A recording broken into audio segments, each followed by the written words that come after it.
ये कहानी ऐसी कहानी है जो मनुष्य के अंतहीन इच्छाओं को बताती है। कहानी की शुरुआत ऐसे होती है कि एक बार एक सन्यासी एक आदमी के घर मेहमान बनकर आता है। सन्यासी का आदर सत्कार होता है। जब रात हो जाती है तो खाना खाने के बाद तो वे एक दूसरे से बातें करने लगते हैं। बातों ही बातों में सन्यासी उस आदमी से पूछता है, तुम अपने जीवन यापन के लिए क्या करते हो? वो आदमी बोलता है, मैं छोटी मोटी खेती करता हूँ। सन्यासी आदमी से बोलता है कि तुम यहाँ पर छोटी मोटी खेती कर रहे हो, तुम साइबेरिया क्यों नहीं चले जाते? वहाँ तो जमीन इतनी सस्ती है कि एक तरह से मुफ्त में मिलती है। तुम यहाँ पर जमीन जायदाद बेचो और वहीं चले जाओ। वहाँ पर हजारों एकड़ जमीन तुम्हें सस्ती मिल जाएगी और वहाँ के लोग भी इतने सीधे साधे हैं कि वे मुफ्त में ही जमीन दे देते हैं। वो इंसान रात भर सोचता रहा और उसने निर्णय किया कि वो साइबेरिया जाएगा। किसको मुफ्त का धन बुरा लगता है। अगले ही दिन वो सारा जमीन जायदाद बेचकर साइबेरिया की तरफ चल पड़ा। वहां पहुंचा तो पता चला जो सन्यासी ने जो बात बोली थी वो सच थी। उसने वहां के लोगों से पूछा कि यहाँ पर मैं जमीन खरीदना चाहता हूँ। वहां के लोगों ने बोला कि जितना भी तुम पैसा लेकर आए हो वो हमारे पास रख दो, कल तुम सुबह इस जगह पर आ जाना।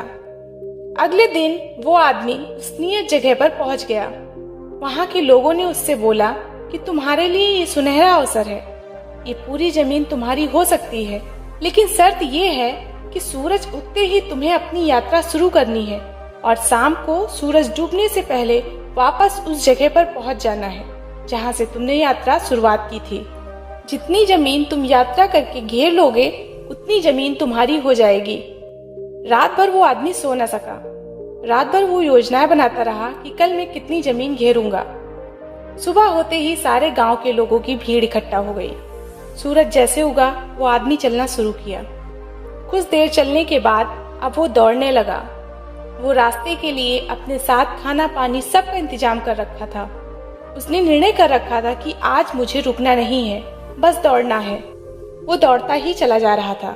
उसने सोचा कि 12 बजे के बाद से वापस आना शुरू करूंगा, लेकिन जब 12 बज गए तो उसने सामने देखा कि उससे भी ज्यादा उपजाऊ जमीन तो आगे और पड़ी हुई है। उसने सोचा और जमीन घेर लेता हूँ। अभी तक उसने खाना भी नहीं खाया था। उसने सोचा कि खाना खाने में समय क्यों बर्बाद करे। उसने खाना भी नहीं खाया, पानी भी नहीं पिया, रास्ते में ही फेंक दिया। अब 2 बजने को थे। लौटने का मन तो नहीं हो रहा था। आगे उसे और भी सुंदर जमीन दिखाई दे रही थी, लेकिन लौटना तो पड़ता ही क्योंकि शर्त थी। वो 2 बजे वापस लौटना आरंभ कर दिया, लेकिन अब वो घबराया क्योंकि उसने अपनी सारी ताकत पहुंचने में लगा दी थी। सुबह से दौड़ रहा था। वो पूरी जान से दौड़ा और अब वो थकने लगा था। उसको अब चिंता होने लगी कि पहुंच पाऊंगा उस जगह पर या नहीं। अब सूरज डूबने को था। वो अपनी मंजिल से ज्यादा दूर नहीं था। उसे लोग दिखाई दे रहे थे और वो चिल्ला भी रहे थे कि भागो भागो, सूरज डूबने वाला है। सही में बहुत ही सीधे साधे लोग रहे होंगे, क्योंकि कोई और होता तो सोचता कि वो यात्रा पूरी न कर पाए, लेकिन वो उसका प्रोत्साहन बढ़ा रहे थे। उस इंसान ने अपनी आखिरी दम लगा दी। वो और तेज भागा। इधर सूरज डूब रहा था, उधर वो भाग रहा था। वो जमीन पर गिर पड़ा। सूरज की आखिरी कोर क्षितिज पर रह गई थी। अब वो अपने शरीर को घसीटते हुए आगे बढ़ने लगा, लेकिन जैसे ही वो उस जगह पर पहुंचा वहां सूरज डूबा और वहीं पर उसने दम तोड़ दिया। सारे गांव के लोग, जिन्हें वो सीधे साधे लोग समझता था, वे हंस रहे थे।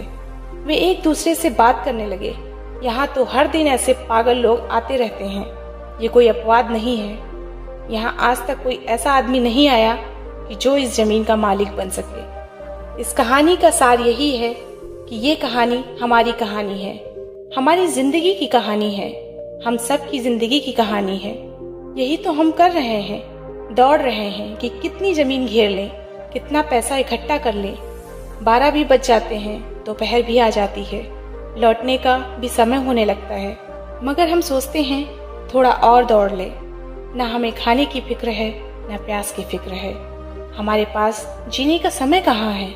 जिंदगी मिली है जीने के लिए और हम हैं कि केवल पैसे इकट्ठा करने में ही लगे हैं। गरीब मर जाते हैं भूखे, और अमीर भी मर जाते हैं भूखे। यहाँ कभी कोई नहीं जी पाता। जीने के लिए थोड़ी विश्रांति चाहिए, जीने के लिए थोड़ी समझ चाहिए। जीवन मुफ्त नहीं मिलता, बोध चाहिए।